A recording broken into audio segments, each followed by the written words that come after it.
दोस्तों, हम लोग फिर से एक टॉपिक डिस्कस करने के लिए आ गए और वो टॉपिक है पब्लिक इंटरेस्ट लिटिगेशन यानी कि PIL और जुडिशियल एक्टिविज्म। ये दोनों टॉपिक हम कोशिश करेंगे कि साथ में ही कवर कर लें। उसका रीजन ये है कि पब्लिक इंटरेस्ट लिटिगेशन और जो जुडिशियल एक्टिविज्म है ये दोनों इंटरलिंक्ड हैं और ये कह लीजिए कि जुडिशियल एक्टिविज्म की वजह से ही पब्लिक इंटरेस्ट लिटिगेशन का कॉन्सेप्ट आया है।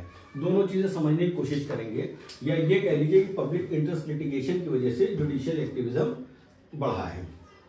ठीक है, तो पहले एक बात समझ लेते हैं। एक टर्म लिखा हुआ है, देखिए, लोकस स्टैंडाई। इसका मतलब होता है सुने जाने का अधिकार और इसका मतलब ये होता है कि जैसे मान लीजिए अगर हमारा आपके साथ कोई डिस्प्यूट चल रहा है या हमारे किसी फंडामेंटल राइट का वायलेशन है तो हम स्टेट के अगेंस्ट जा रहे हैं और उस कंडीशन में भी हमारा कोई लीगल या कॉन्स्टिट्यूशनल राइट वायलेट हो रहा है, तो इसका मतलब ये है कि सुप्रीम कोर्ट या हाई कोर्ट या नीचे की भी कोर्ट में, क्योंकि हम लोग फंडामेंटल राइट डिस्कस कर रहे हैं तो हम केवल सुप्रीम कोर्ट और हाई कोर्ट की बात करेंगे। तो इसका मतलब ये होता है कि सुप्रीम कोर्ट और हाई कोर्ट केवल वो ही व्यक्ति जा सकता है जिसके फंडामेंटल राइट का वायलेशन हो रहा हो।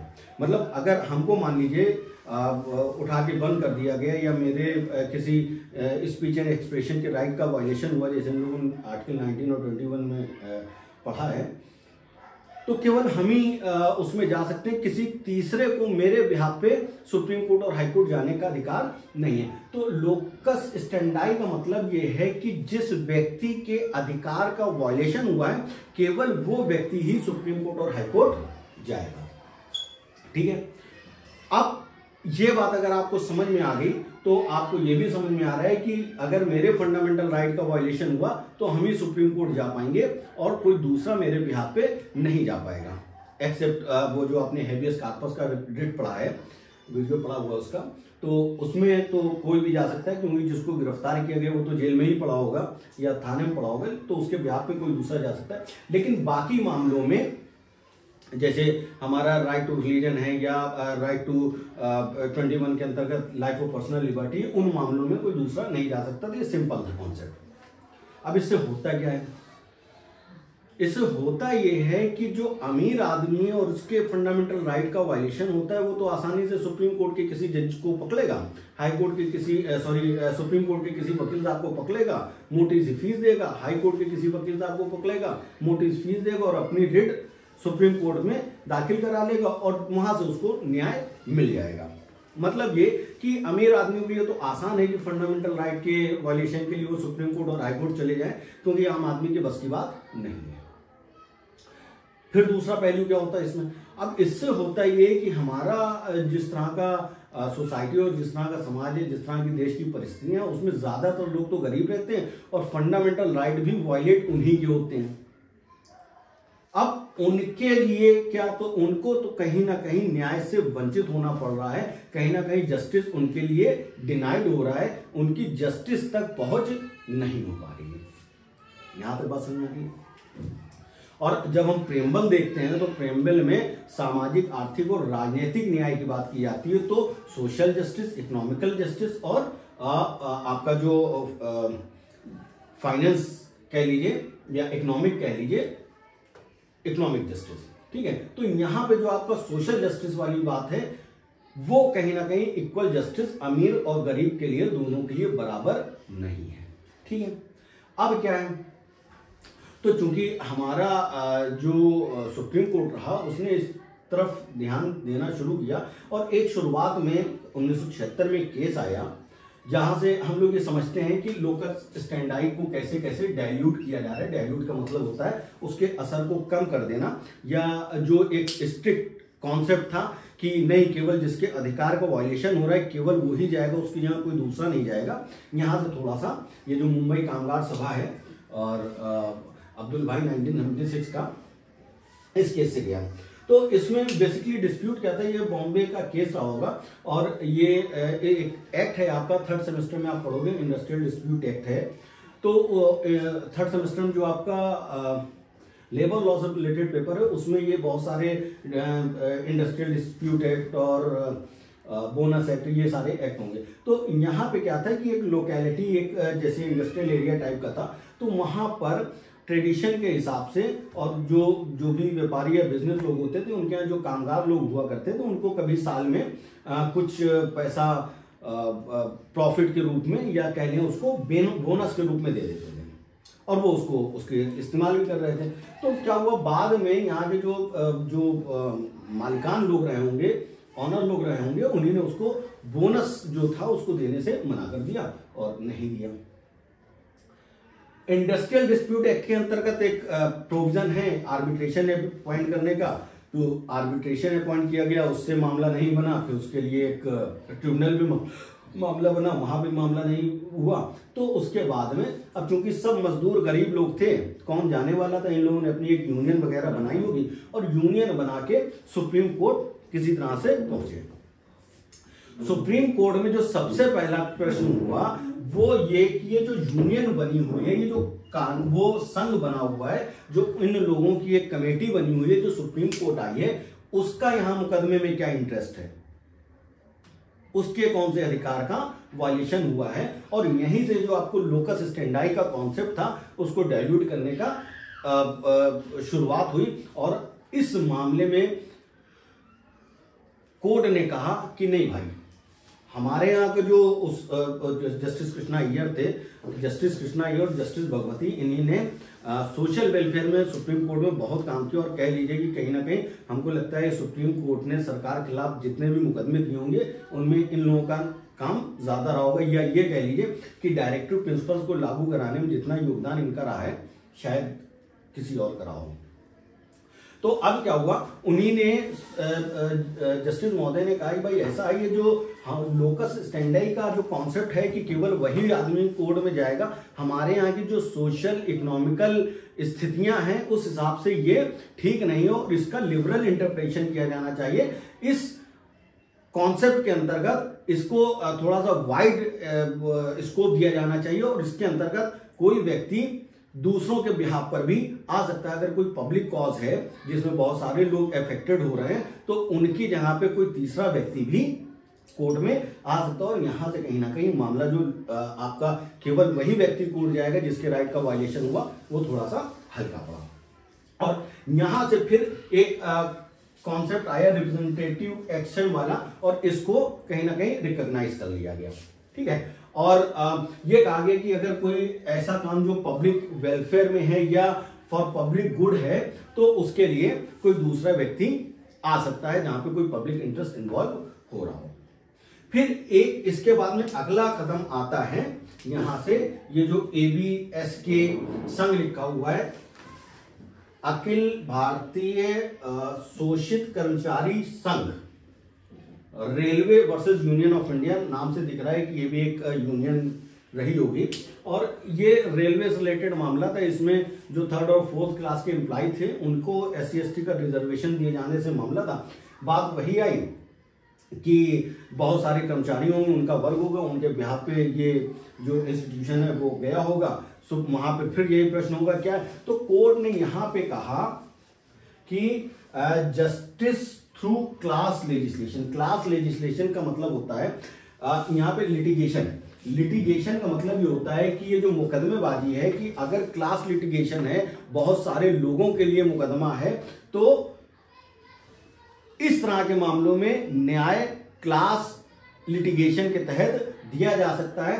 पब्लिक इंटरेस्ट लिटिगेशन इसको कहेंगे, पब्लिक इंटरेस्ट से रिलेटेड जो लिटिगेशन या रिप्रेजेंटेटिव प्रोसीडिंग जो है वो इसमें आती है। तो कहने का मतलब ये है कि मुंबई कामगार सभा के मामले में ये कहा गया जो कठिन नियम था इसको कम किया गया और यहाँ पे लाके और ज्यादा कह दिया गया और एकदम गुल्लम गुल्ला कहा गया कि नहीं भाई, लोकल स्टैंडाई का जो कॉन्सेप्ट है उन जगहों पे जहां पे पब्लिक इंटरेस्ट इन्वॉल्व है वहां पे क्लास लिटिगेशन मतलब बहुत सारे लोगों के लिए मुकदमा, या कह लें कि पब्लिक इंटरेस्ट लिटिगेशन, पब्लिक के इंटरेस्ट का लिटिगेशन, पब्लिक के हित की मुकदमेबाजी, या रिप्रेजेंटेटिव प्रोसीडिंग मतलब प्रतिनिधिक रूप से जो कार्रवाइयां होती हैं, उन सब मामलों में इसका लोकस स्टैंडाई का मामला नहीं चलेगा। तो अब कॉन्सेप्ट क्या हो गया अब कॉन्सेप्ट ये हो गया कि अगर कोई व्यक्ति जो थोड़ा सा भी काइंड हार्टेड है, आपने देखा बहुत सारे लोग होते हैं बड़े मतलब समाज में बड़े जागरूक व्यक्ति होते हैं, उनको जरा से भी कहीं अत्याचार दिखता है तो वो कंप्लेन वगैरह करने लगते हैं। तो इस तरह, या कुछ लोग एनजीओ टाइप के जो होते हैं, वो अगर उनको लगता है कि कहीं पे गलत हो रहा है, फंडामेंटल राइट वायलेट हो रहे हैं, और जिनके फंडामेंटल राइट वायलेशन चल रहा है, जिनके फंडामेंटल राइट का वायलेशन चल रहा है, वो लोग सुप्रीम कोर्ट नहीं जा सकते, तो उनके बिहाफ पर ये जो पब्लिक स्पिरिटेड पर्सन है, पब्लिक के हित का सोचने वाला व्यक्ति जो है, वो उनके बिहाफ पर सुप्रीम कोर्ट जा सकता है, उनको सुप्रीम कोर्ट में रिप्रेजेंट कर सकता है, भले ही उसका कोई पब्लिक इंटरेस्ट ना भी हो। ठीक है, अच्छा, अब ये चीजें तो देख ली। अब यहां से एसपी गुप्ता के मामले से एक चीज और आई, यहां पे ये जो लेटर होता है, क्योंकि पब्लिक इंटरेस्ट लिटिगेशन तो पहले कोई व्यक्ति जो है कई लोगों के बिहाफ पे, कई लोगों के लिए जाके सुप्रीम कोर्ट चला जाता है, यहां पे एक चिट्ठी भेजने का भी कॉन्सेप्ट आ गया। और ये एसपी गुप्ता, आप जब हम आपको वो पढ़ाएंगे जजेस of appointment of supreme court जजेस, ठीक है ना, तो उसमें पहला केस जो जजेस के अपॉइंटमेंट से रिलेटेड है वो यही है। लेकिन बेसिकली है क्या इसमें थोड़ा सा सीन ये था कि एक लेटर जारी हुआ था जजेस के ट्रांसफर से रिलेटेड।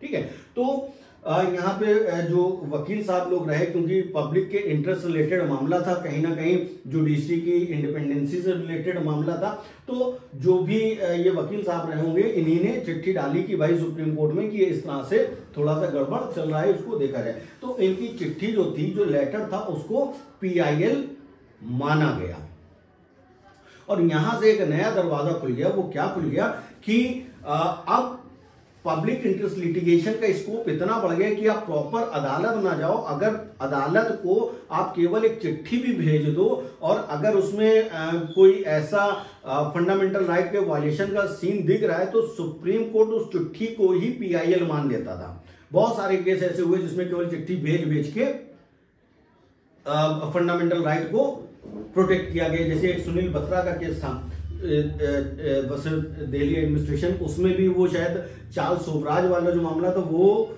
चार्ल्स सोबराज जेल के अंदर बहुत सारे जो कैदी थे, और बेसिकली सुनील बत्रा जो उसको उसमें वीडियो में बांध के रखा जाता था। तो उन्हीं ने कहा, चिट्ठी भेजी कि साहब देखिए ऐसा चल रहा है, और ये तो ह्यूमन राइट का वायलेशन हो रहा है, आर्टिकल 21 का वायलेशन हो रहा है, और ऐसे केवल जेल जाने से आदमी थोड़ी जानवर हो जाता है, और उसकी भी लाइफ ऑफ पर्सनल लिबर्टी होती है। तो वहां पे उस चिट्ठी को भी सुप्रीम कोर्ट ने PIL जैसा ट्रीट किया और उस पर कार्रवाई करी।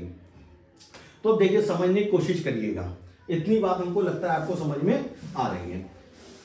और जब ये बात समझ में आ रही है, तो एक दूसरी बात समझ लेते हैं। दूसरी बात क्या है कि सुप्रीम कोर्ट ये सारे काम कर रहा है, क्यों कर पा रहा है? क्योंकि उसकी ड्यूटी है, या ये कह लें जिम्मेदारी है, किस बात की? लोगों के फंडामेंटल राइट को प्रोटेक्ट करने की। और सुप्रीम कोर्ट जाने का अधिकार अपने आप में ही फंडामेंटल राइट है, ऐसा आर्टिकल 32 में लिखा है। ठीक है, और सुप्रीम कोर्ट लोगों के फंडामेंटल राइट लागू करवाने के लिए आर्टिकल 32 के अंतर्गत क्या क्या कर सकता है? वो रिट जारी कर सकता है, आदेश दे सकता है, और डायरेक्शन भी दे सकता है, जैसा जिस मामले में उसको जो प्रोसीडिंग उचित लगे, जो कार्रवाई उचित लगे। तो आपने देखा कि पब्लिक इंटरेस्ट लिटिगेशन का कॉन्सेप्ट हमको लगता है आपको समझ में आया। ठीक है, अच्छा, अब अगर ये बात समझ में आई, तो अब आप ये समझिए जुडिशियल एक्टिविज्म कहां से निकल के आया। फिर जुडिशियल एक्टिविज्म का क्या कॉन्सेप्ट था भाई? अगर समझ में आ गया तो स्क्रीनशॉट ले लिए, हम इसको थोड़ा सा हटा देंगे। ठीक है,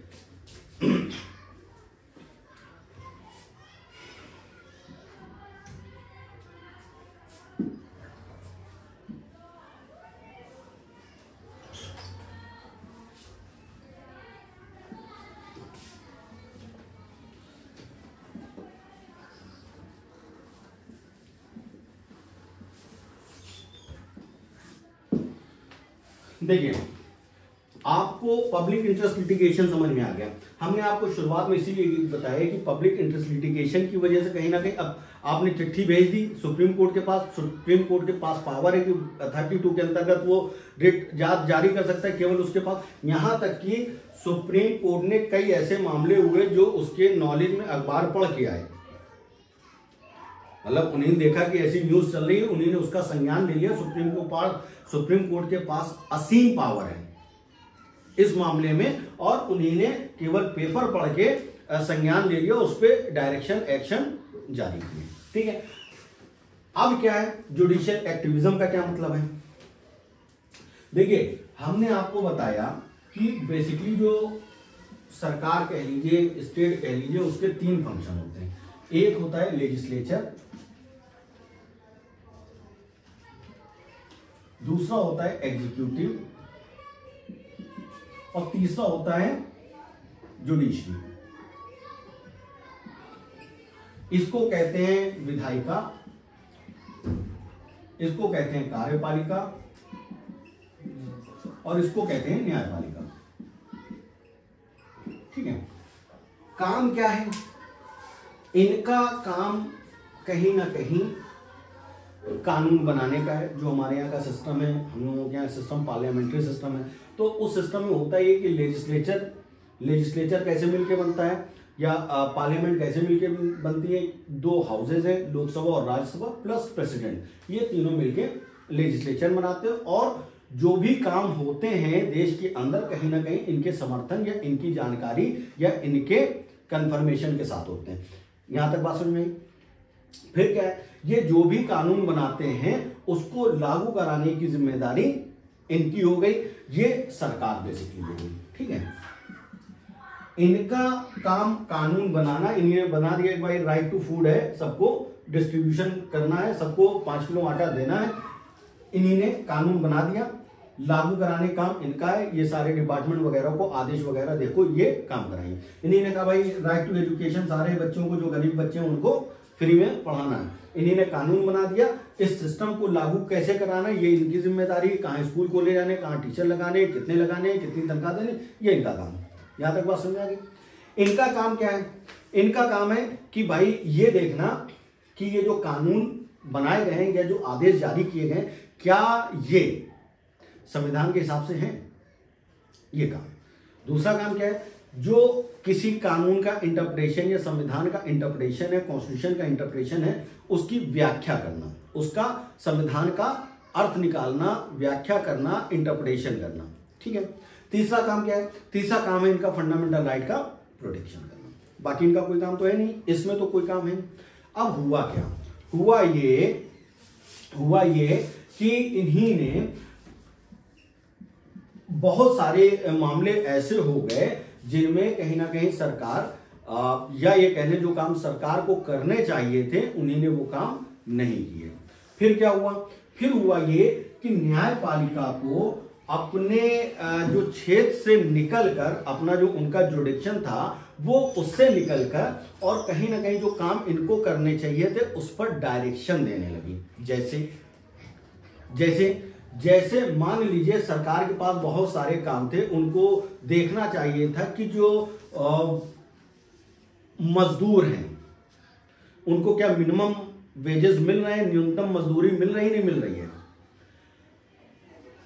सरकार का काम था कि बच्चों को जो एजुकेशन है, सबको सारे बच्चों को एजुकेशन फ्री में मिल पा रही नहीं है, प्रॉपर तरीके से मिल पा रही नहीं मिल पा रही है, कहीं ना कहीं कमी रही। न्यायपालिका को इस पे डायरेक्शन देने पड़े कि भाई स्कूल खोलिए।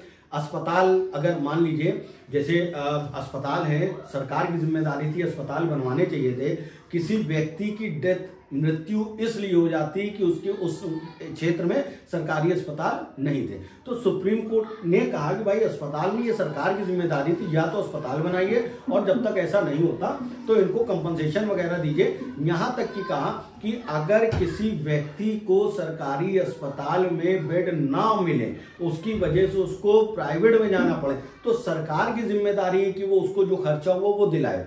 तो ये क्या हो गया? ये हो गया, ये न्यायपालिका का काम नहीं था, ये काम था सरकार का। सरकार के करने में कहीं ना कहीं दिक्कत हुई, और इस दिक्कत की वजह से न्यायपालिका चूंकि संविधान की रक्षक है, फंडामेंटल राइट की रक्षक है, फंडामेंटल राइट के प्रोटेक्शन की जिम्मेदारी इनको दी गई है, और इसलिए इनको अपने क्षेत्र से थोड़ा सा निकलकर कार्यपालिका के क्षेत्र में इंटरफेयर करना पड़ा।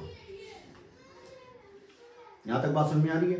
अच्छा, फिर अब इसमें हुआ क्या क्या, इसमें फिर आप देखेंगे तो बहुत सारे काम हुए। कैसे हुए?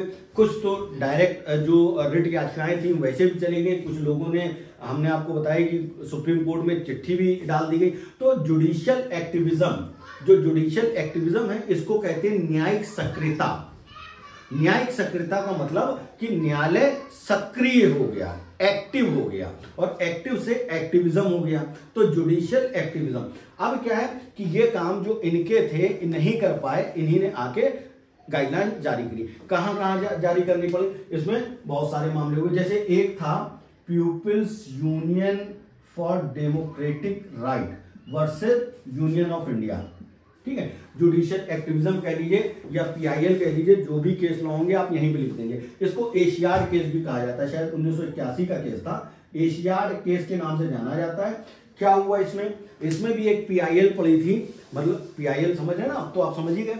एक पीआईएल पड़ी थी, कोर्ट ने इसमें यह कहा कि भाई एशियाड गेम हो रहे थे, पूरा सिस्टम चल रहा था, पूरा दिल्ली नया बनाया जा रहा था, बहुत सारे हॉस्पिटल बन रहे थे, बहुत सारे पुल बन रहे थे, बहुत सारे स्पोर्ट्स के वो बन रहे थे, और इसमें बहुत सारे मजदूर जो बिहार से आए थे, उड़ीसा से आए थे, पश्चिम बंगाल से आए थे, और उनको बड़ी दयनीय स्थिति में रखा जा रहा था। और दयनीय स्थिति का मतलब यह है कि बड़ा मतलब उनकी स्थिति ठीक नहीं थी, ना तो प्रॉपर उनके रहने की व्यवस्था थी, और बहुत बार तो ऐसा हो रहा था कि बहुत सारी दुर्घटनाओं में ऐसे लोग भी मर रहे थे। और उन सबसे बड़ी बात कि ये जितने मजदूर थे सब प्राइवेट कॉन्ट्रैक्टर के अंडर में थे, तो इनको जो न्यूनतम मजदूरी मिलनी चाहिए थी वो भी नहीं मिल रही थी।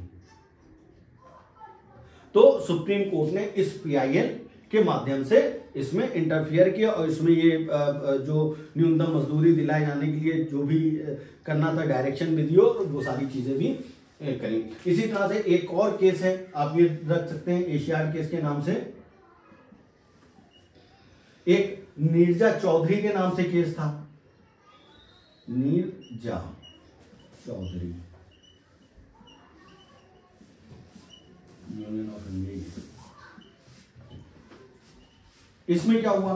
तो इसमें भी यही बॉन्डेड लेबर, गरीब तबका, कॉन्ट्रैक्ट लेबर, ठीक है ना, मजदूर वर्ग के लोग जो थे उनकी भी मजदूरी वगैरह नहीं मिल रही थी, उनके लिए भी कोई बहुत उचित जो थे लॉज नहीं थे। तो सुप्रीम कोर्ट ने इस मामले में कहीं डायरेक्शन दी, भाई इनके जो गरीब मजदूर लेबर क्लास आदमी हैं, इनके लिए लेबर लॉ से रिलेटेड जो भी सही नियम कानून हो सकते हैं उसको बनाया जाए। इसी तरह से एक हुस्नारा खातून का मामला था,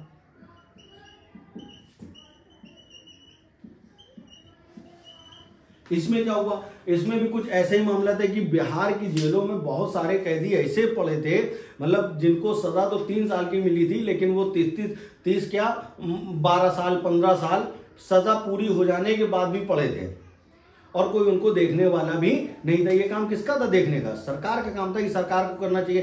किसी एक जागरूक व्यक्ति ने सुप्रीम कोर्ट के पास पहुंचा, देखो यार वहां पे मालिक देखो ऐसी ऐसी बात है, इतने कैदी ऐसे हैं जिनकी सजा हो जाने के बाद भी पड़े हुए हैं, या बड़े छोटे छोटे मामलों में पड़े हुए हैं। चोरी की सजा अगर होती तो 3 साल होती, लेकिन वो 10 साल से पड़े हुए हैं। तो ये सब सरकार को देखना चाहिए था। कोर्ट ने इसमें डायरेक्शन दिया कि भाई ये जो स्पीडी ट्रायल होता है, जल्दी से जल्दी मुकदमा निपटाया जाए और फ्री लीगल एड दी जाए। अगर मान लीजिए कोई व्यक्ति इस वजह से जेल में पड़ा है कि उसके पास वकील करने के लिए पैसे नहीं है, तो हम वेलफेयर स्टेट में है, सोशियो हमारा जो इकोनॉमिक वेलफेयर की जो बात है, आर्थिक न्याय की जो बात है, अगर एक आदमी केवल इस वजह से जेल में पड़ा है कि उसके पास इतने पैसे नहीं है कि वो वकील साहब को कर पाए, तो ये बहुत अच्छा साइन नहीं है। तो इस तरह के डायरेक्शन आए। इसी तरह से एक केस और आया था जिसमें सुप्रीम कोर्ट ने डीके बसु के नाम से था।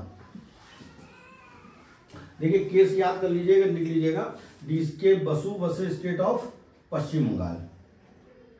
वेस्ट बंगाल। ये केस है हमारा शायद 97 का, ठीक है। इस केस में क्या था, इस केस में आपने देखा होगा कि पुलिस की जो गिरफ्तार किए जाते हैं, गिरफ्तारी और डिटेंशन मतलब गिरफ्तार करके और उनको थाने में रखना या उनको थाने ले जाना, उससे संबंधित डायरेक्शन जारी किए। बहुत लीडिंग केस था और इसके आधार पर सीआरपीसी में बहुत सारे अमेंडमेंट हुए। अब अगर आप देखते हैं कि जो पुलिस महोदय हैं वो अपने नाम के आगे टैग लगाए होते हैं, उनका लिखा होता है, नाम लिखा हो, तो वो इसी कोड में कहा गया कि जो व्यक्ति गिरफ्तार करने आएगा उसका नाम लिखा होना चाहिए। आपने देखा कि जब गिरफ्तार करके ले जाते हैं तो भी फोन आता है, घर पे बताया जाता है कि देखो भाई आप जो हैं यहाँ पे, इसलिए इसी में डायरेक्शन दिए गए अगर किसी को गिरफ्तार किया जाए तो उसके घर पे सूचना दी जाएगी, उसका कोई दोस्त यार होगा तो उसको बताया जाएगा, उसको ये भी बताया जाएगा कि आपका ऑफेंस जो है, अपराध जो है अगर जमानत करने लायक है तो आपको जमानत में छोड़ा जा सकता है। ये सारी चीजें उसको बताई जाएंगी। गिरफ्तार किया जा रहा है तो गिरफ्तार क्यों किया जा रहा है, ये सारी चीजें बताई जाएंगी, ठीक है। तो ये डीके बासु का केस आया। फिर इसके बाद में एक और लीडिंग केस था जो विशाखा वर्सेस राजस्थान के नाम से है।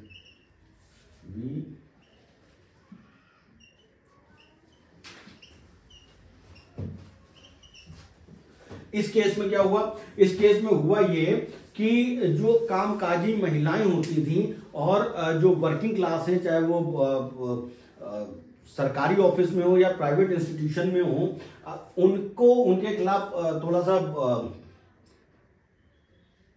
सेक्सुअल हैरेसमेंट को रोकने के लिए, जो छेड़छाड़ वाला या बदतमीजी वाले जो भी बातें होती हैं उसको रोकने के लिए सुप्रीम कोर्ट ने डायरेक्शन जारी किए कि ये आपको करना है, ये किसकी जिम्मेदारी है, ये जो इंस्टीट्यूशन है उसकी जिम्मेदारी, इसके संबंध में प्रॉपर दिशा निर्देश बनाए जाए। काम किसका था, ये सरकार का था। सरकार ने नहीं किया तो सुप्रीम कोर्ट को एक्टिव होना पड़ा, जुडिशली एक्टिव होना पड़ा, और इसीलिए जुडिशियल एक्टिविज्म का कॉन्सेप्ट कहलाया और कहीं ना कहीं कार्यपालिका के काम के अंतर्गत आने लगे। हमने आपको सुनील बत्रा का केस अभी बताया था, जिसमें जेल से